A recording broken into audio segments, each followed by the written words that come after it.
En 1929 viajar era un lujo caro y además lento. 56 kilómetros al día a caballo.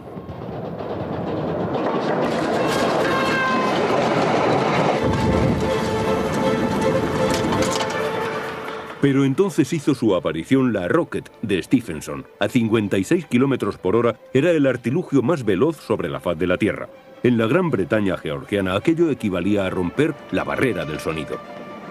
¿Realmente vas volando? ¿Y piensas que te vas a morir?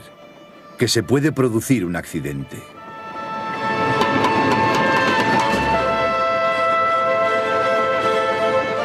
La locomotora Rocket es célebre no por ser la primera o la mejor, sino porque ganó una gran competición.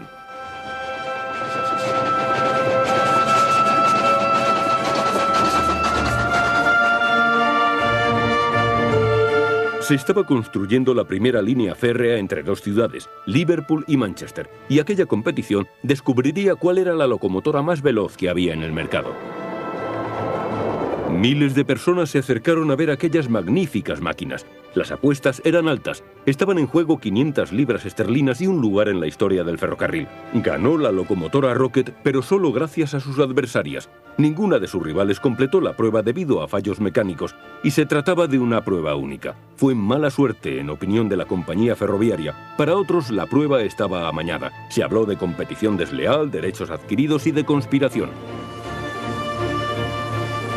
Los resultados de aquellas pruebas son interesantes porque la historia del transporte habría sido muy distinta de no haber ganado la Rocket. El programa Time Watch ha intentado reconstruir la competición de 1829 utilizando réplicas de aquellas locomotoras para comprobar si se hizo justicia. Como veremos, los resultados han sorprendido a los expertos. La primera locomotora.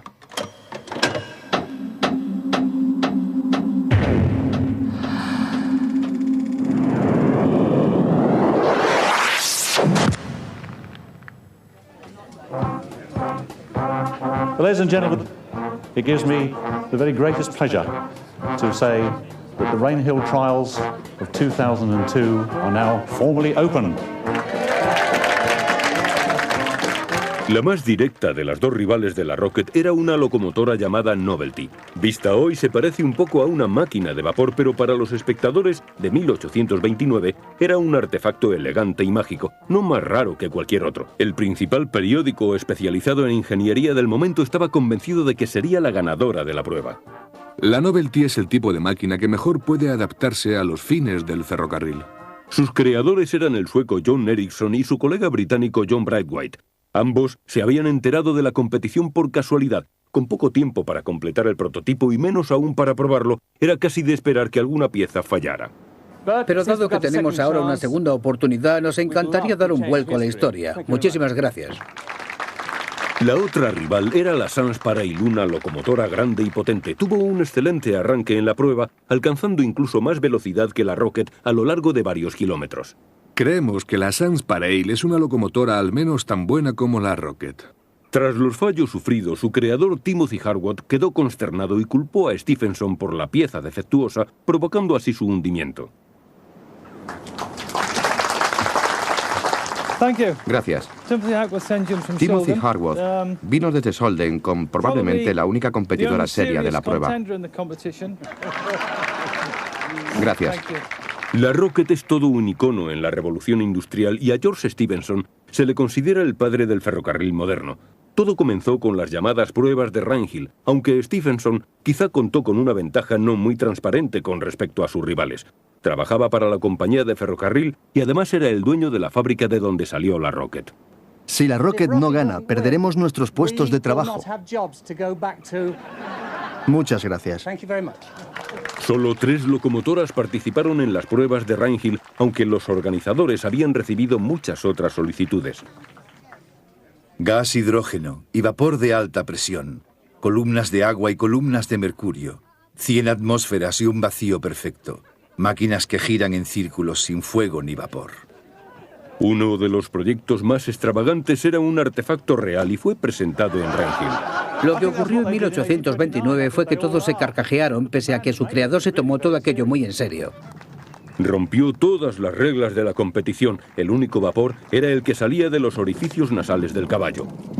No sé exactamente ni dónde ni a qué altura está el tubo de escape. Cierto, ni siquiera se queja del hollín ni del vapor que suelta el que va adelante. La Cíclope era toda una provocativa propuesta de caballo de fuerza. Su candidatura fue presentada por Thomas Brander, un personaje totalmente opuesto a la utilización del vapor.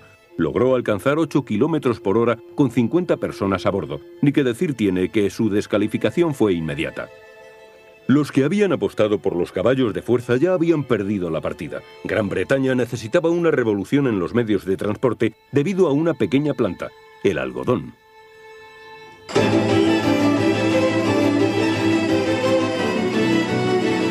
La potencia a vapor estaba transformando la industria y la prosperidad económica del país puso a Gran Bretaña a la cabeza del mundo. Se daban las condiciones óptimas para una revolución industrial con una fuerza laboral móvil, inversores a la vista e ingenio tecnológico. El comercio exterior era floreciente y las importaciones crecían de forma astronómica, sobre todo las del algodón. La planta procedía de África, las Indias Occidentales o Estados Unidos y cruzaba el Atlántico hasta Liverpool. El problema era llevarla a Manchester, donde estaban las fábricas de tejidos. Los canales eran lentos y caros y las carreteras imposibles. Las mercancías podían a veces tardar más en viajar de Liverpool a Manchester que en llegar de Nueva York a Liverpool.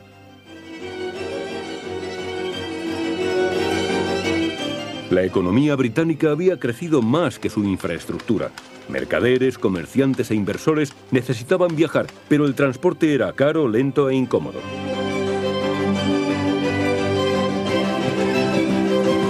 La diligencia de Londres a Manchester costaba el sueldo de 4 meses de un trabajador. Además, estaban los inconvenientes meteorológicos, los baches y el peligro de los salteadores de caminos. Gran Bretaña necesitaba desesperadamente una radical solución al problema del transporte y se la proporcionó uno de los nombres olvidados de la historia del ferrocarril, William James. Los adinerados ingenieros de caminos eran también propietarios de minas de carbón y en ellas se encontró la solución. Las minas y las canteras eran los únicos lugares que utilizaban vías por las que los caballos podían fácilmente tirar de cargas pesadas. Las minas también habían sido los primeros lugares en los que se había utilizado el vapor para las enormes máquinas fijas que bombeaban agua y más recientemente para tirar de las vagonetas mediante sogas. James fue la primera persona en darse cuenta de que aquellos primitivos sistemas podían pasar a convertirse en una línea férrea entre ciudades. Inspirados por las ideas de James, los directores del primer ferrocarril entre ciudades del mundo se reunieron aquí, en Liverpool. La construcción de la primera línea entre Liverpool y Manchester se encargó a George Stephenson, que acababa de construir el mayor ferrocarril minero de Gran Bretaña, el de Stockton y Darlington. Stephenson, un autodidacta, sabía leer, pero no dominaba a la perfección la escritura. Era un hombre tozudo y tenaz y parecía idóneo para el cargo de ingeniero jefe que iba a desempeñar. La construcción de la línea férrea se inició en 1826, antes incluso de que se hubiera decidido cómo iba a ser la tracción de los vagones. Era una obra de una magnitud jamás experimentada, con un recorrido de 48 kilómetros por un paisaje en el que había que excavar a mano millones de toneladas de tierra y rocas. Fueron muchos los obreros que perdieron allí la vida, algunos al caer de gran altura y otros enterrados vivos.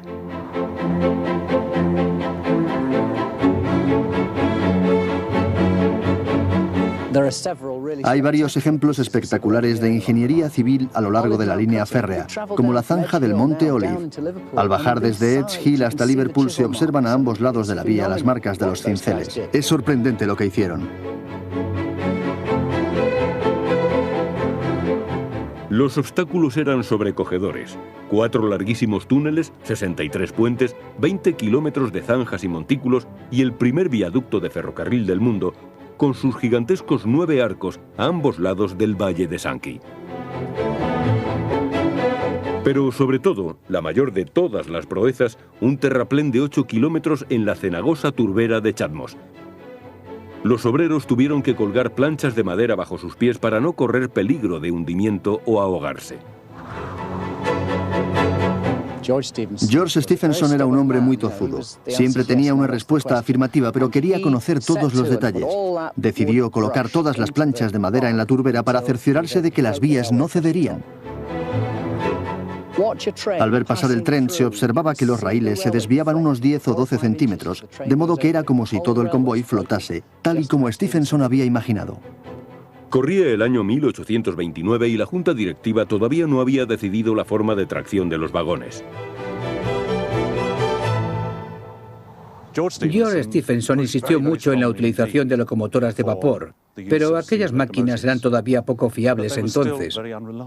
La única experiencia se reducía a las de los ferrocarriles de minas, pero eran lentas y tenían continuos fallos e innumerables problemas. La locomotora había sido inventada en 1801 por otro héroe olvidado de la historia del ferrocarril, el cornuallés Richard Trevithick. Su idea fue desarrollada por varios ingenieros de minas del noreste del país, pero ninguna de las locomotoras logró superar la velocidad de un caballo.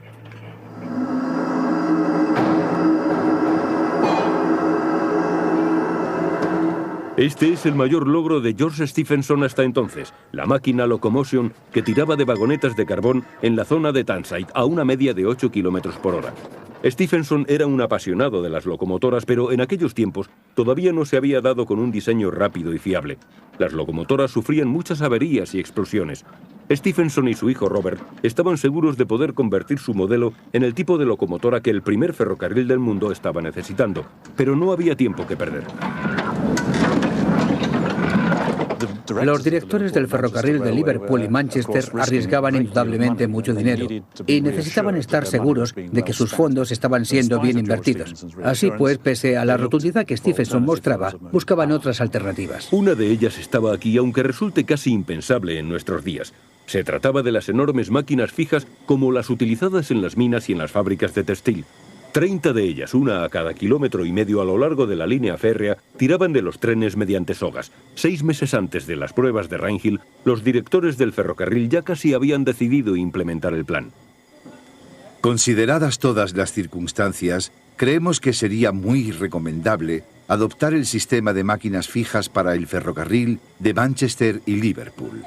Los creadores de locomotoras estaban furiosos. El ferrocarril iba a ser estrangulado por sogas. Robert Stephenson enfureció. Estoy decidido a que no se dejen a un lado las locomotoras. Y estoy dispuesto a luchar por ellas hasta el final. Se había llegado a una situación de punto muerto, con la mitad de la junta directiva a favor de los Stephenson y las locomotoras y la otra mitad en absoluta oposición a ellas. Se sugirió entonces la organización de unas pruebas competitivas para ver si alguien lograba que las pesadas locomotoras de las minas fueran vehículos de transporte más rápidos y fiables. De lo contrario, optarían por las máquinas fijas. George Stephenson no solo estaba pujando ardientemente por la locomotora de vapor, sino que además afirmaba que las mejores locomotoras salían de la fábrica que él y su hijo Robert tenían en Newcastle upon Tyne. Bueno, pues aquello podía interpretarse como un conflicto de intereses. Así pues, surgieron las pruebas de Rainhill para dar a otras personas del país la oportunidad de demostrar que quizá podían presentar un modelo de locomotora que diese mejores resultados que la que George Stephenson ofrecía. A ingenieros y fundidores de hierro. Los directores del ferrocarril de Manchester y Liverpool ofrecen en consecuencia una gratificación de 500 libras esterlinas por presentar una locomotora que demuestre ser más avanzada que cualquier otra hasta ahora construida. Los competidores contaban con tan solo 6 meses. Las réplicas de locomotora para las pruebas modernas ya existen, pero una de ellas, la Novelty, no funciona. Fue construida hace 20 años y desde entonces ha permanecido en el Museo del Ferrocarril de Suecia. Ha sido trasladada a Gran Bretaña para tratar de ver si puede volver a funcionar. La alberga el Museo Nacional del Ferrocarril de York, donde también está la réplica de la Rocket.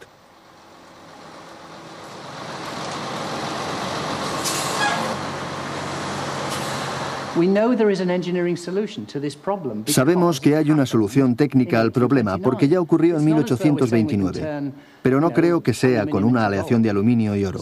Una vez lo hayamos solucionado, todo lo que hay que hacer es conseguir que esta máquina coincida con la máquina Novelty original. En 1829, el creador de la Novelty, John Ericsson, se enteró de la competición por casualidad solo 2 meses antes de su celebración, plazo a todas luces muy ajustado.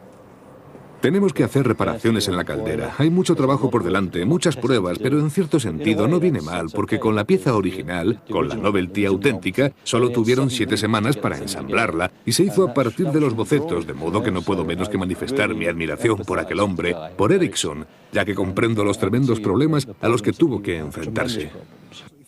En una semana ha sido totalmente desmontada. Solo queda en pie el chasis y todas las piezas internas se exponen en el suelo del taller. Ha venido el inspector de calderas ya que por ley todas las locomotoras han de contar con certificado de caldera.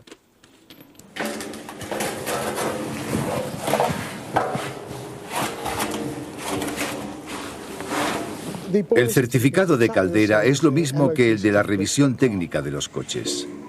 Todas las calderas de vapor han de ser inspeccionadas por una tercera parte independiente como medida de seguridad y para evitar riesgos de explosión o cualquier otro tipo de anomalía que pueda poner en peligro vidas humanas. Al convertirse en vapor, el agua aumenta 1600 veces su volumen. La más mínima grieta puede ocasionar un desastre y en 1829 no había inspecciones de caldera. A la gente le aterraban las locomotoras, pues no solo corrían el riesgo de explosiones, sino que además afectaban negativamente a la leche de las vacas que pastaban en los campos e interrumpían la puesta de huevos de las gallinas.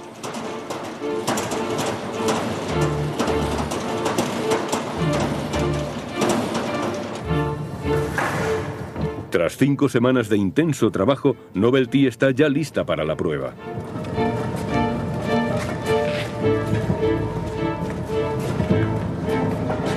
La réplica de la locomotora ha sido puesta a punto, sus ruedas ampliadas para evitar descarrilamientos y la caldera reparada. Pero ¿será suficiente para revitalizar esta extraordinaria máquina?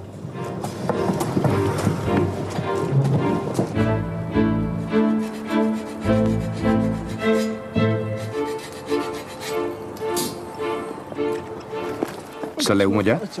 La caldera de la Novelty es bastante extraña. Se enciende por la parte inferior y recibe el carburante por la superior. El problema es que no se ve el fuego, y eso es una pesadilla para cualquier fogonero, por muy experto que sea, pues es como encender un fuego imaginario. No ves lo que estás haciendo.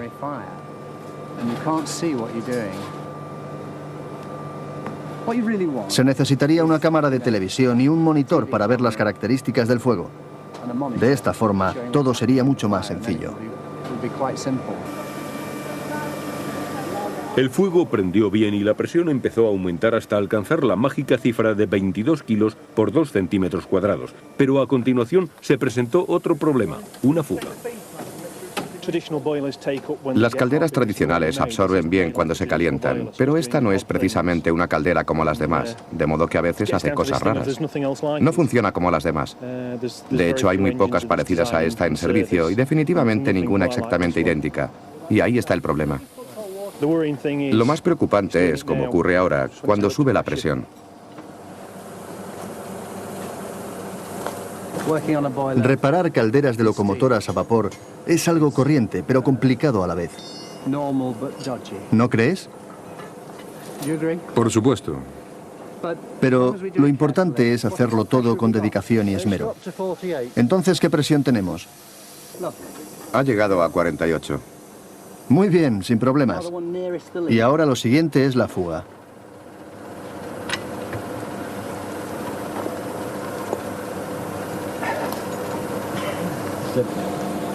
Al final la fuga en la caldera es reparada. Se tardaron 3 horas en lograr el suficiente vapor para poner en marcha los pistones y girar las ruedas.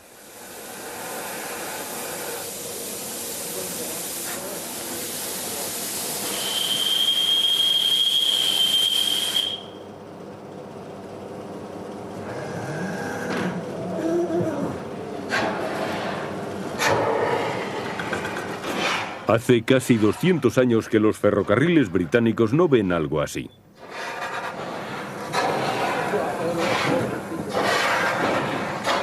En 1829 esto tuvo que ser algo excepcional. Todos debieron de quedarse pasmados ante algo así. Hay que trasladarse a aquellos tiempos para darse cuenta, porque claro, ahora tenemos coches con motores muy potentes y formas de tracción muy desarrolladas, pero si pensamos en 1829 tuvo que ser algo extraordinario.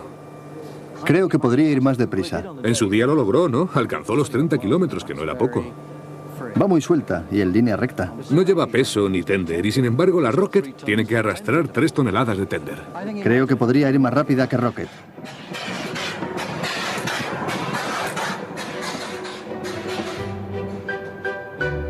Las modernas pruebas de Rainhill se celebran en Cerrock, en la línea férrea de Llangollen, en el norte de Gales.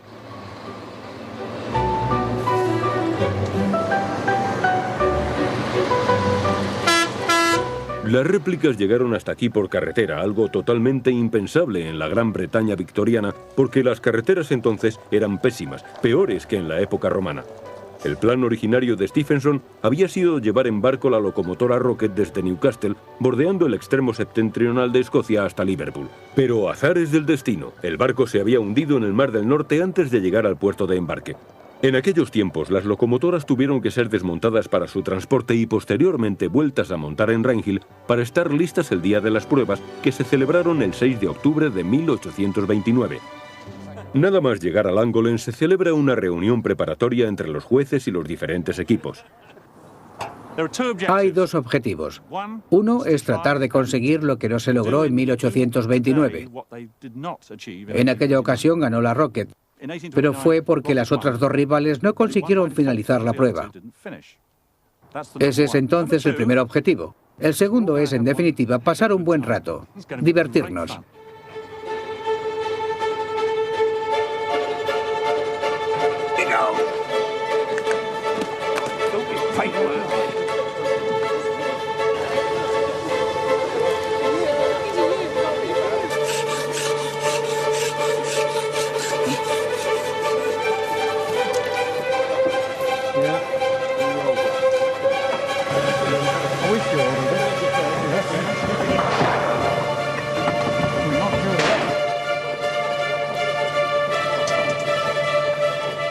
Quizás nunca antes se congregaron tantos científicos e ingenieros como ayer en esta línea férrea.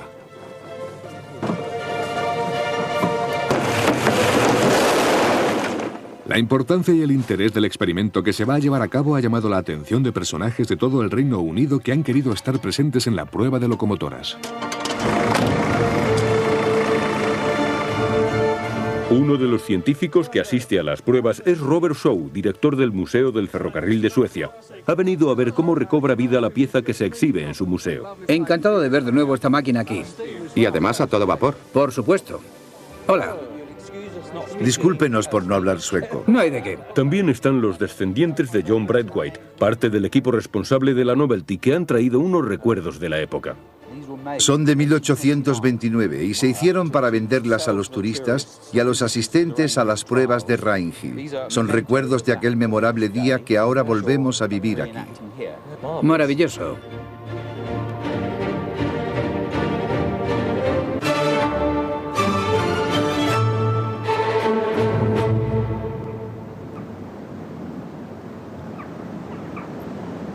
Es una gran oportunidad de probar cosas que no pudieron ser demostradas en 1829.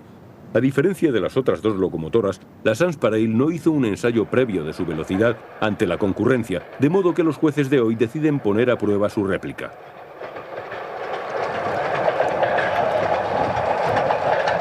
Para sorpresa de muchos, la réplica cubre casi 48 kilómetros en 1 hora.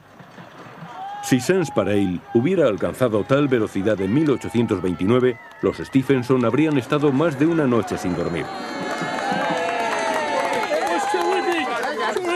Ha sido algo fantástico, el mejor viaje que hemos hecho nunca. Sin embargo, en las pruebas de Rainhill no se trataba solo de batir marcas de velocidad. En 1829, la compañía del ferrocarril necesitaba saber si una locomotora podía arrastrar vagones sin problema alguno entre Liverpool y Manchester, o si por el contrario, la tracción por sogas y máquinas fijas era la mejor solución.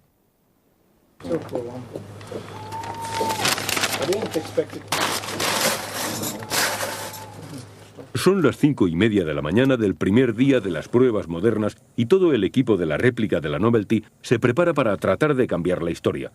La máquina está en perfecto estado, pero el gran quebradero de cabeza sigue siendo la ignición por carga superior. Es muy difícil y depende de la suerte. Te limites a tratar de averiguar qué hay ahí abajo y a esperar que todo vaya bien. Realmente parece que la combustión es buena, pero no sé si el carbón ha prendido ya. También podía meter la cabeza y echar un vistazo, ¿no? El problema es que la temperatura es demasiado alta.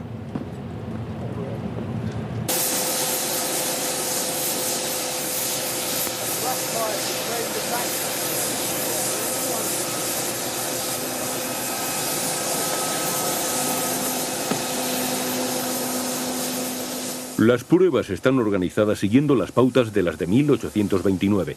El agua y el combustible son meticulosamente medidos para que los jueces puedan calcular la eficacia de las máquinas. Cada una de las locomotoras ha de tirar de un peso 3 veces superior al suyo y han de circular a no menos de 16 kilómetros por hora en una distancia equivalente a un viaje de ida y vuelta entre Liverpool y Manchester, es decir, 48 kilómetros en cada sentido. Cuando se celebraron las pruebas originales no se había construido ningún tramo de 48 kilómetros de vía férrea, así que ahora, al igual que entonces, hay que recurrir a una serie de tramos de ida y vuelta a lo largo de una vía de 2.400 metros. En los próximos 3 días, las réplicas tendrán que competir para comprobar si la Rocket habría ganado en 1829 de no haberse retirado de la prueba a sus rivales. Cuando la Novelty hizo su aparición en Rahill, circuló sin carga a 46 kilómetros por hora. Se dijo entonces que el rostro de Stephenson se desencajó al verla circular a aquella velocidad de vértigo. La enorme ligereza de esta máquina, casi la mitad que la del señor Stephenson, así como su recia factura y elegante acabado, levantó muestras de admiración entre todos los asistentes.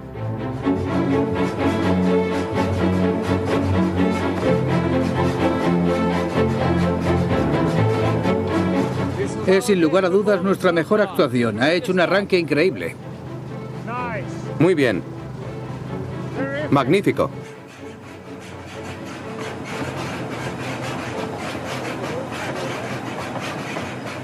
La Novelty era indudablemente la favorita. Era una máquina reluciente, impecable y elegante.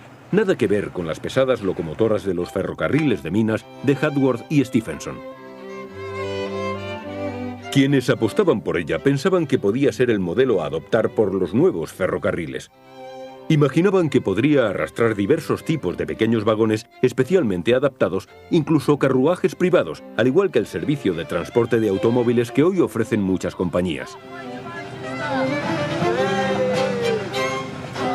En 1829, la bomba de agua de la Novelty falló a los 8 kilómetros de trayecto. Su réplica ya ha superado 3 veces aquella distancia, pero se presenta un problema imprevisto, algo que no ha quedado reflejado en los libros de historia. El sistema de carga superior no funciona del todo bien. Creo que despide demasiado monóxido de carbono. Puedes controlar el fuego, pero es imposible evitar que los gases salgan y lo inunden todo. No hay forma de evitarlo. Hay muchas cenizas y por tanto debe haber mucho gas porque esto no para de escupir cenizas.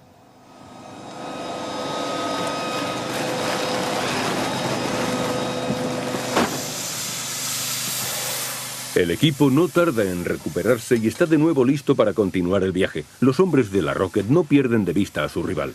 No ha sido una mala parada técnica, ¿no? Nada mala, ha estado muy bien. Solo 5 minutos. Ha estado muy bien. Agua y aceite. Sí, pero es bastante eficaz y aquí se trata de ser eficaz. Solo hemos necesitado unas cuantas sacas de carbón y eso no deja de sorprenderme. Ahora la Novelty parece ser la más rara de las 3 máquinas, pero para muchos, en 1829 era la más corriente. Vehículos como este ya estaban en funcionamiento en las carreteras de Gran Bretaña. Elementos olvidados en las páginas de la historia del transporte, los servicios de carruajes a vapor funcionaron durante cierto tiempo en la década de 1820, hasta que el transporte por aquellas atroces carreteras acabaron con el experimento. Fue la fascinación por este tipo de avances lo que animó a John Ericsson a abandonar Suecia y venir a Gran Bretaña. Él y John Braithwaite crearon los motores por ignición, que eran vehículos tirados por caballos en los que la máquina de vapor se utilizaba para bombear el agua que aplacara el fuego. La Novelty no era más que uno de aquellos experimentos convertido en locomotora, y a juzgar por la actuación de su réplica, la caldera no estaba a la altura esperada. Durante la segunda parte del viaje tuvo problemas para producir el suficiente vapor. Ha sido muy emocionante verla circular. si bien decepcionó un poco al reducir. Logró tan solo alcanzar la última meta volante. Después se quedó sin vapor. ¿La descalificarán si empujamos? Creo que tendremos que echar una mano. Parece que sí. Vamos a echar un vistazo. Sí.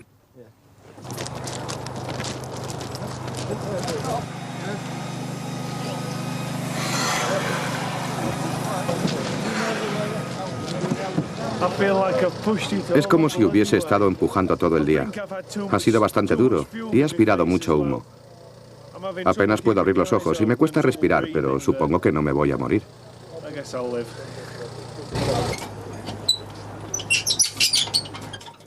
Andrew y Dave tratan de averiguar por qué la Novelty se ha quedado sin vapor.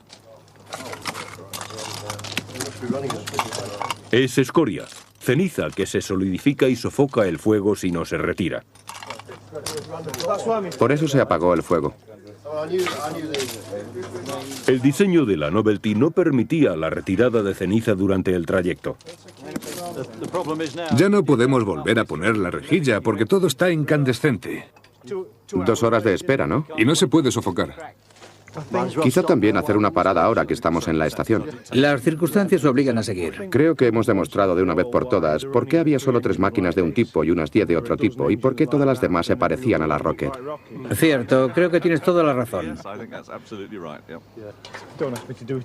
No me pidas que lo haga de nuevo. En 1829, los directores del ferrocarril de Liverpool y Manchester se quedaron tan impresionados que pidieron 2 máquinas como la Novelty de mayor tamaño. Pero en lugar de arrastrar vagones pequeños y carruajes para pasajeros de gran poder adquisitivo, fueron regaladas al transporte de carbón.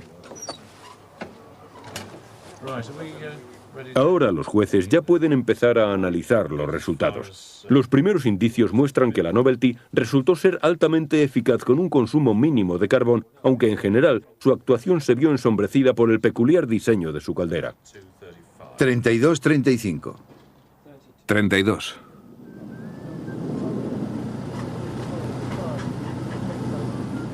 Al día siguiente le tocó a la Sans Pareil cambiar el curso de la historia. El modelo fabricado por su más directo rival era el que más temía Stephenson.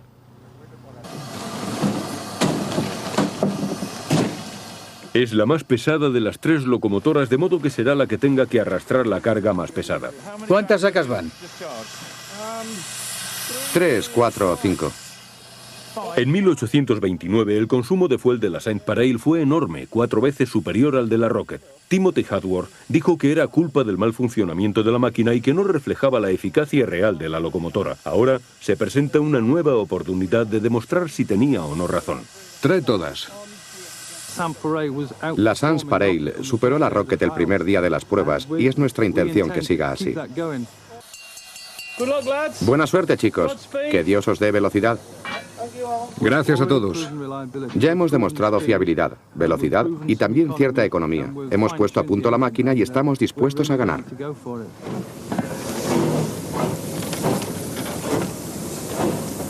A por los siguientes 8 kilómetros. No tardó mucho en ponerse de manifiesto que un gran competidor había entrado en acción. Durante 2 horas, la Sans Pareil siguió su curso y en los momentos de mayor velocidad logró cubrir 1,5 kilómetros en 4 minutos y 10 segundos.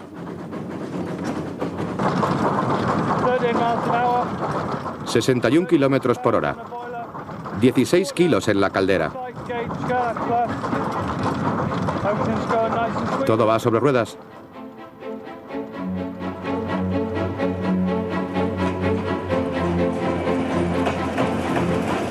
Hadworth tenía todo el derecho a pensar que podía ganar las pruebas de Rangel. Como gran ingeniero que era, fue consultado varias veces durante el debate sobre locomotoras y máquinas fijas y actuó como consejero de Robert Stephenson. Hadworth era una autoridad en la materia ya que había creado la mejor locomotora de Gran Bretaña de entonces, la inigualable Royal George, una máquina totalmente novedosa, muy potente y económica, capaz de superar todo lo que había construido Stephenson. Llegado el caso, podía arrastrar cargas a una velocidad de 14 kilómetros por hora. La Sanspareil era una versión reducida de la Royal George, con 4 ruedas en lugar de 6, pero con un fogón igualmente descomunal. Los jueces de Rainhill también destacaron su tiro en forma de U, que superaba 2 veces la superficie de calentamiento de las calderas primitivas. Más vapor significaba más velocidad. ¿Esto es velocidad?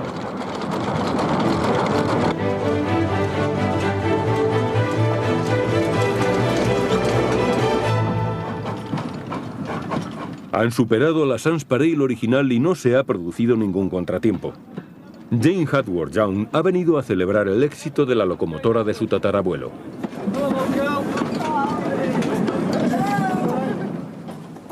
Imaginé que necesitarían ustedes la presencia de un Hadworth hoy aquí. No, estamos utilizando carbón. Hola, encantado de verla. ¿Va a montarse en uno de estos cacharros? Sí. Creo que serán unos 45 minutos. Excelente. Hemos tenido 2 o 3 viajes absolutamente perfectos. La máquina ha funcionado realmente bien, salvo por un par de tornillos sueltos que ha habido que ajustar y nada más. Por lo demás, todo ha ido perfectamente bien. La Sanspareil original falló debido a la rotura de una bomba de agua. Posteriormente, Hadworth descubrió además un cilindro agrietado. Creo que la Sanspareil no ganó en 1829 por muchas razones.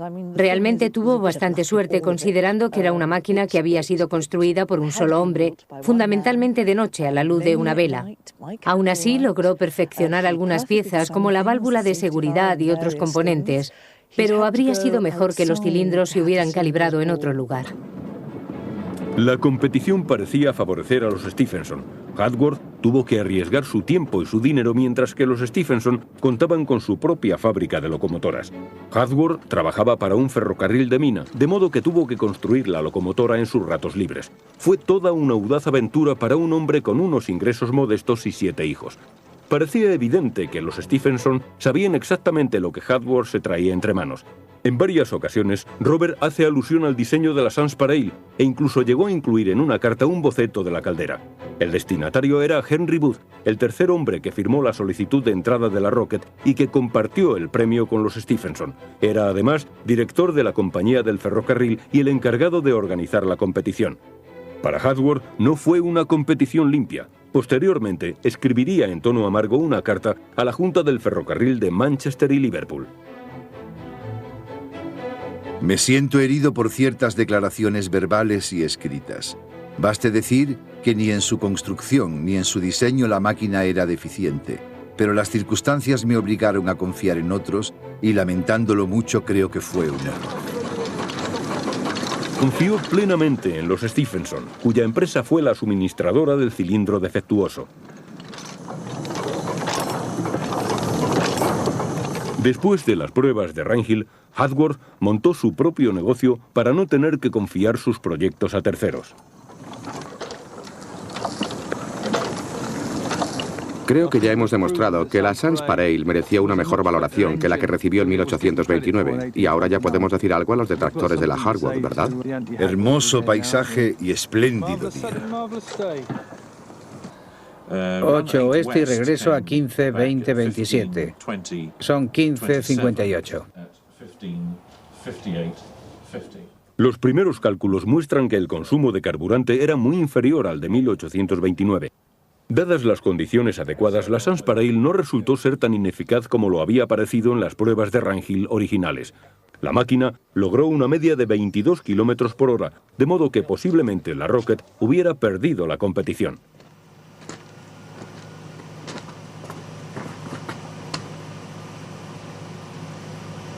Cuando los jueces de las pruebas inspeccionaron la locomotora Rocket, descubrieron un tipo de caldera que jamás habían visto antes. En lugar de un único elemento como en la Novelty o la forma de U de la Sanspareil, presentaba un buen número de tubos desde la parte posterior del fogón por el conducto del agua. Los jueces no lo sabían, pero tenían ante sus ojos el futuro. Creo que nadie comprendió la relevancia de aquello. Cuando analizas el tamaño de cada tubo de la caldera de la máquina Sans-Pareil y descubres que son 30 tubos pequeños y los extiendes en planchas lisas, te das cuenta inmediatamente de que es 5 veces la superficie de la llama respecto al agua. Así pues, creo que es probable que ni siquiera Stephenson se diera cuenta de la gran relevancia de aquello de cara al futuro.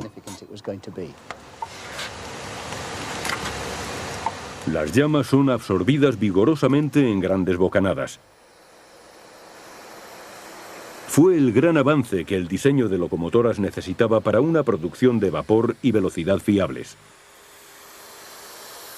Aunque la historia ha reconocido a George Stephenson el diseño de Rocket, fue su hijo Robert quien transformó la máquina tirada por caballos de las minas en todo un caballo de carreras. Pero tampoco fue él quien tuvo la idea de utilizar la caldera multitubo, sino su colega Henry Booth, el hombre de la competición.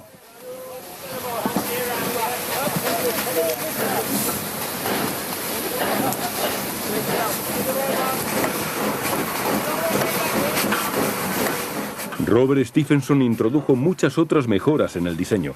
Quería darle un aspecto elegante y ligero y así utilizó muy eficazmente el vapor. Cuando las nubes de vapor ascienden por la chimenea, funcionan como el corcho de una botella al abrirla y empujan los gases de la combustión, avivando el fuego. Era la primera locomotora en la que el fuego, en lugar de tomar color rojo con llamas amarillas, era blanco e incandescente y creaba enormes cantidades de vapor.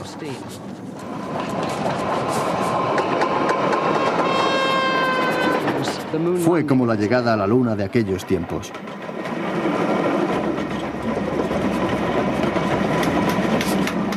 En 1829, la gran actuación de la Rocket sorprendió a todos. Pese a ser innovadora, no había logrado superar los problemas de todas las locomotoras, tal y como el equipo de la réplica no tardó en descubrir. A los 48 kilómetros de viaje, la máquina se movía a la mitad de la velocidad. Ha venido Dave y nos ha dicho que tenemos demasiada escoria, de modo que lo que va a hacer es desmenuzarla en trozos pequeños para que puedan pasar entre las barras y podamos seguir adelante. Es tanta la escoria que han de volver a la estación para solucionar el problema.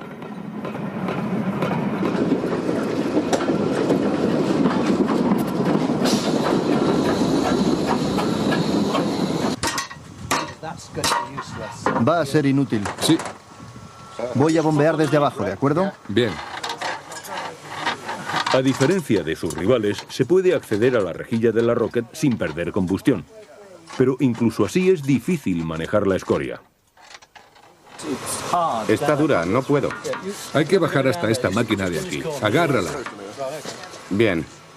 Aquello hizo a los operarios comprender la dificultad de las pruebas de Rangel, incluso para el equipo ganador.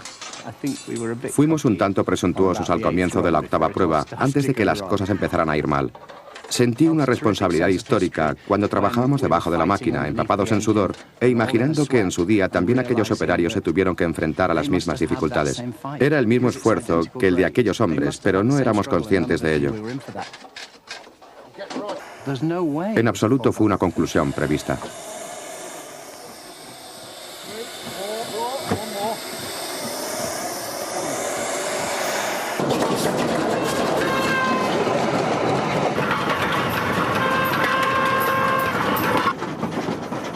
Los Stephenson habían inventado la primera locomotora de vapor moderna, pero se trataba de un prototipo. La Rocket se quedó obsoleta a los pocos meses de las pruebas de Rangel. Stephenson no estaba realmente compitiendo con una locomotora como esta para cubrir la línea férrea entre Liverpool y Manchester. Más bien lo que hizo fue presentar todo un caballo de carrera que pudiera ganar aquella carrera de obstáculos concreta. Es una fantástica locomotora para ganar las pruebas de Rangel. En 1829, los jueces no tuvieron duda.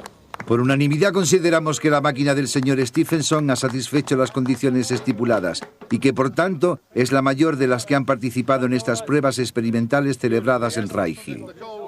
Gracias. Estupendo. There we are. There we are.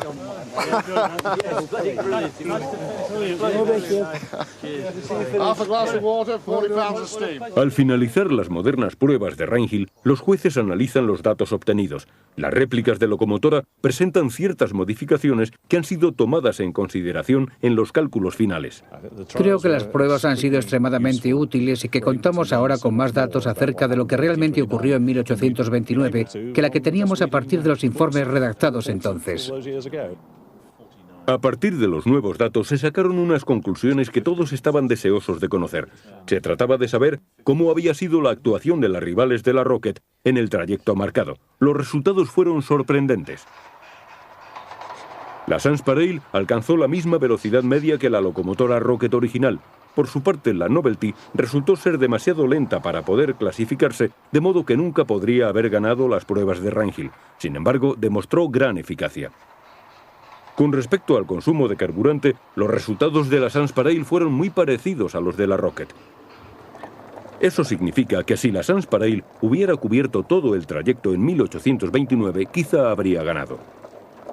Creo que ahora podemos asegurar que realmente las cosas han ido casi como en 1829 y queda demostrado que la Sanspareil demostró una gran eficacia y que fue una digna competidora de la Rocket. Las pruebas modernas demostraron que la máquina de Hadworth era muy potente en cuanto a velocidad y consumo de carburante y que estaba a la altura de la locomotora de Stephenson. Pero la historia ha venido a decir que la Sanspareil fue sencillamente la última y mejor del pasado, mientras que la Rocket fue un experimento que inauguraba el futuro. Deberíamos estar contentos por la forma en que culminaron las pruebas de Reinhill en 1829, porque sabemos ahora que la Rocket era con gran diferencia sobre las demás el mejor modelo de locomotora y que un siglo después continuó ofreciendo servicios a los ferrocarriles de todo el mundo. El 15 de septiembre de 1830, la línea férrea entre Liverpool y Manchester era inaugurada por el primer ministro, el duque de Wellington. Un año después de las pruebas de Reinhill, las nuevas locomotoras de Robert Stephenson hicieron que la Rocket pasara a ser una reliquia. Las máquinas nuevas arrastraban vagones repletos de pasajeros entre las dos ciudades en la mitad del tiempo que tardaba el servicio de diligencia y además a mitad de precio. Aquel enorme salto adelante fue solo posible porque la Rocket ganó las pruebas de Reinhill. Fue un golpe de suerte para la historia que la máquina Sanspareil original se estropeara. Los experimentos de Liverpool darán un mayor impulso a la civilización que el aportado por ningún otro acontecimiento individual anterior.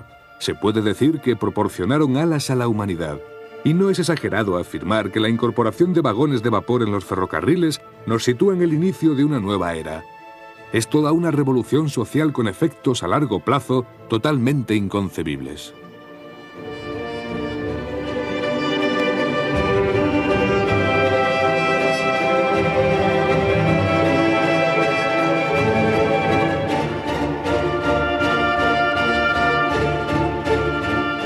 La modernidad empezó en las pruebas de Reinhill.